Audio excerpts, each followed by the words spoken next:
Okay, so in this video, we're going to discuss the introduction to equation of circle or of a circle. So there are two things that we will learn from this video. First is identifying the standard form and general form of the equation of circle with this given center and radius. And second is identifying the center and radius of the equation of a circle. Okay? So there are two things you need to be aware of. First is what we call the standard form and the general form. So the question is, what does it look like? So for you to see, in standard form, sometimes standard form, sometimes called as center radius form, it's an equation that looks like this: x minus h squared plus y minus k raised to the second power is equal to r squared. Remember that hk represents the center, so it's a coordinate, and r naman is the radius. Okay, so that's how it looks like. So what does it look like naman if we're talking about general form? In general form, looks like this: x squared plus y squared plus how do you call this? Ax plus by plus c is equal to 0. So that's how it looks like. Now, let's try to answer the question given from the this part. Okay, so what if given daw yung center and radius, what is the standard form? Okay, so let's go with number 1. In number 1, we have the center 2, -3, and the radius 4 units. Okay, so let's solve this. Standard form: x minus h squared plus y minus k squared is equal to r squared, right? Now let's substitute the value. This will serve as the h, this will serve as the k, and this will serve as the r, right? So here we have x minus 2 squared plus y minus, we have -3 here, as you can see, -3. So since -3 siya, we're going to use parentheses. -3, then squared is equal to, r is 4, so 4 squared. So you can see this is how it looks like na. So what should we do next? Technically remove the parentheses. So x minus 2 squared plus y, negative times negative is positive. Okay? Then 3 squared is equal to 4 raised to the second power is 16. So that is your standard form. Okay?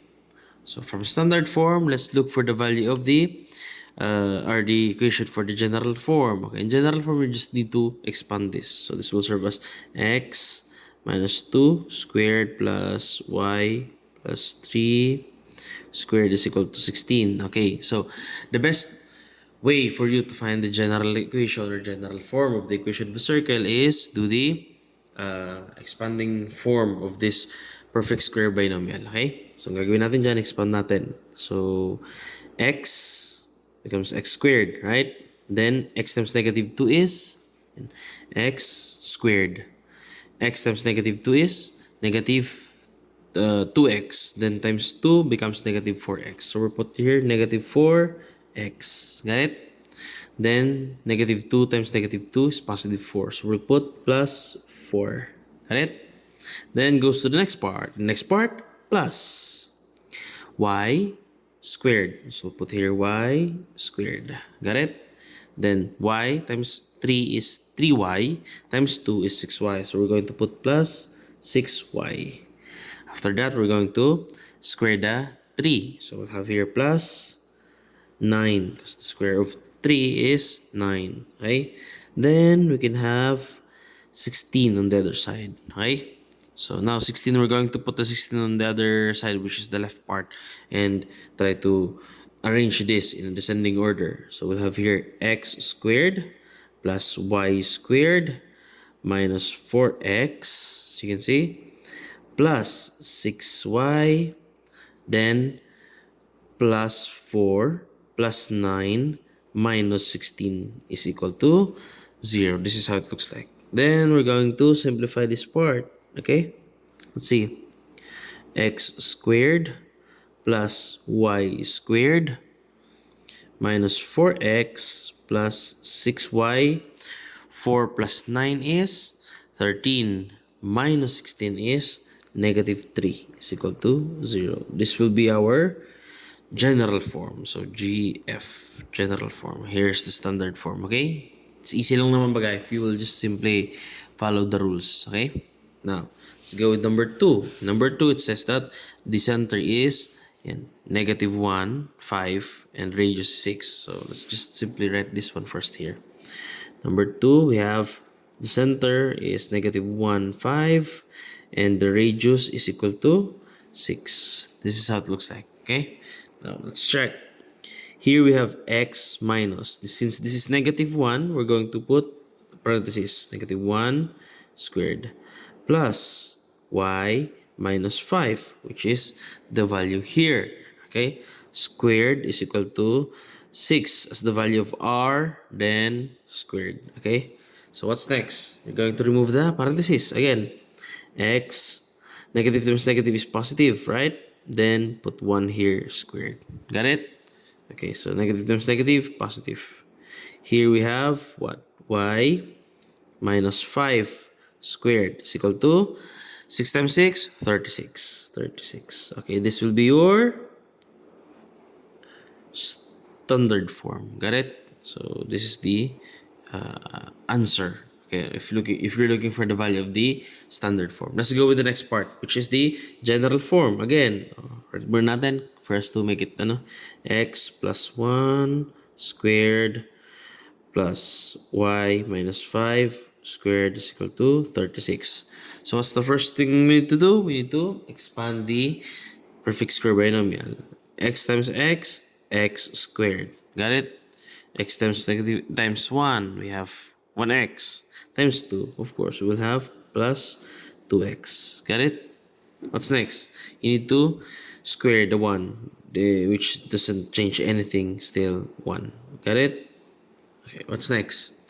The other side, okay, plus y squared, that's the first part. Y times negative 5, it's negative 5y times 2, negative 10y. Got it?